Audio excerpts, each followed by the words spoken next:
Setidaknya 60 pasukan terjun payung Rusia dikabarkan menolak untuk bertempur di Ukraina. Pasukan tersebut dipecat dan juga beberapa diancam dengan tuntutan pidana karena desersi atau gagal mematuhi perintah. Setidaknya 60 pasukan terjun payung Rusia dari satu unit di Provinsi Pskov menolak untuk bertempur di Ukraina menurut surat kabar independen Rusia Pskovskaya Gubernia. Pasukan dipecat dan beberapa diancam dengan tuntutan pidana karena desersi atau gagal mematuhi perintah. Tulis surat kabar itu di saluran telegramnya. Insiden yang melansir dari laporan surat kabar tersebut pada Sabtu 9 April 2022 tidak dapat memverifikasi kabar ini secara independen. Pskovskaya Gubernia adalah surat kabar Rusia yang terkenal dengan laporan independennya. Di tengah tindakan keras Moskwa terhadap media independen, bulan lalu, pihak berwenang menggerebek kantor surat kabar dan rumah karyawan senior surat kabar itu, menurut Komite Perlindungan Jurnalis. Namun aktivis lokal Nikolai Kuzmin yang berafiliasi dengan partai oposisi Yabloko di Rusia, tampaknya menguatkan laporan di Telegram tersebut.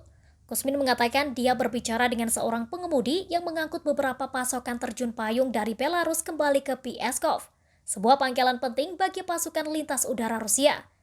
Pasukan lintas udara militer Rusia VDV menderita kerugian besar di Ukraina yang telah merusak status elit mereka sebelumnya. Satu unit di dalam VDV, Resimen Parasut Pengawal 331 yang terkenal, kehilangan komandannya, Kolonel Sergei Sukharev dan sedikitnya 39 anggota lainnya. Pasukan Rusia telah menderita kerugian besar sejak memulai invasi ke Ukraina, dan laporan menunjukkan bahwa moral mereka memburuk. Pasukan terjun payung Pskov bukan satu-satunya yang dilaporkan menolak untuk bertempur. Setidaknya 11 anggota Garda Nasional Roskvardia Rusia di wilayah Khakassia juga memberontak, menurut laporan Newsweek mengutip outlet berita berbahasa Rusia Newsfocus. Newsweek juga mewartakan pengacara hak asasi manusia Pavel Shikov mengatakan di Telegram bahwa Kapten Farid Chitov dan 11 bawahannya di Roskvardia menolak menyerang Ukraina pada 25 Februari karena perintah itu ilegal. Beberapa pasukan Rusia yang ditangkap mengatakan para pemimpinnya berbohong tentang rencana untuk menyerang Ukraina. Itulah yang membuat mereka tidak siap untuk perlawanan sengit.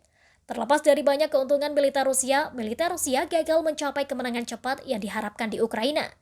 Kepala Intelijen Inggris Jeremy Fleming mengatakan bahwa Presiden Rusia Vladimir Putin salah menilai situasi sebelum menyerang. Sebagian karena para penasihatnya takut mengatakan yang sebenarnya. NATO memperkirakan bulan lalu bahwa ada 7.000 dan 15.000 tentara Rusia tewas dalam aksi di Ukraina. Dalam pengakuan jujur yang langka, seorang juru bicara Kremlin mengakui di Sky News pada Kamis 7 April 2022 bahwa Rusia memiliki kerugian pasukan yang signifikan dan itu adalah tragedi besar bagi pihaknya.